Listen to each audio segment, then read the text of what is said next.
No, I was very short of capital and I did have everything on the line, and I put that into perspective.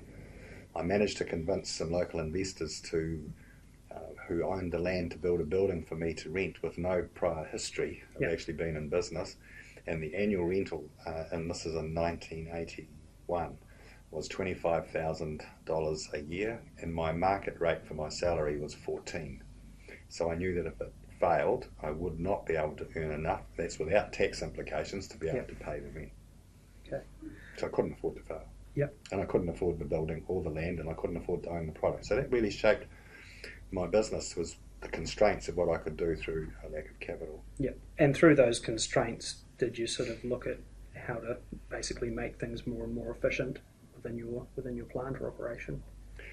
Well, I think that's, in my case, a natural inclination, but I think it actually exists in all of us to greater or lesser extents, that we all actually incrementally generally try to do things to make life a bit easier for ourselves. Often it might be a motivation, or to do it in a better way.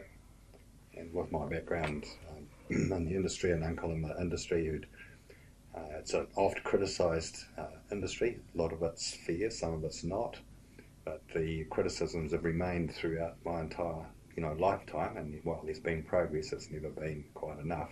Yeah. We commenced operations in October '81, but that was after the first two initiatives that I pursued had fallen through. So it was 18 months where I got a taste of early retirement at the age 29, 30, where I'd left my secure salary position and gone out. And it was in the first two proposals didn't come to fruition. The third one, fortunately, did.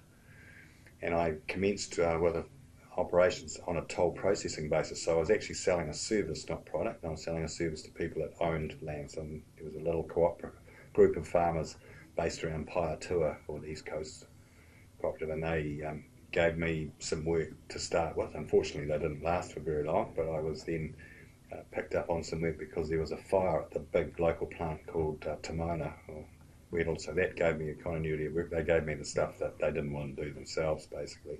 Yeah. So that was still an income for us. And then the meat board took ownership of the product for a period of about 2.5 or 3 years, around 1983 to 85.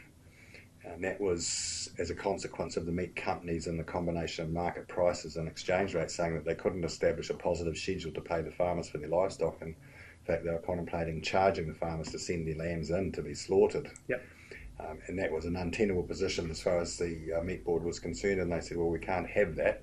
So they effectively contracted all the companies to process and dipped into the accumulation of funds that had arisen from the Second World War and the supply. So they had about $200 million in kitty, and they didn't spend all of it, but they spent a good part of it.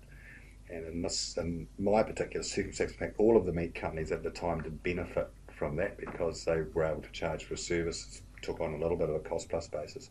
But for me, it gave us a continuity of work. We started at 7 in the morning, opened the doors to the freezer, we started cutting, and we stayed cutting till 10 to 5 in the afternoon and closed. We did that day in, day out, and Saturday morning. And sometimes we'd have specification runs that would last 3 weeks, so that would be unheard of now. Yeah. But having that period of time provided me with the capital base. When the meat board ceased ownership around 85, and then there was a period of time cleaning up, my customers were being squeezed because they were the smaller guys who were dependent upon the big companies to get supply, and they were filling little small markets like the French West Indies and Tahiti and around the islands and smaller places that the bigger companies couldn't be bothered with. The big companies decided, well, hey, we should really be doing this ourselves, and why are we supporting this second tier? They call them the independent exporters, who are my natural clientele. Okay. So we actually ran out of work altogether in late 87, which I had foreseen, and I decided we had to get involved in slaughter and direct contact and relationships with farmers to provide ourselves with some security.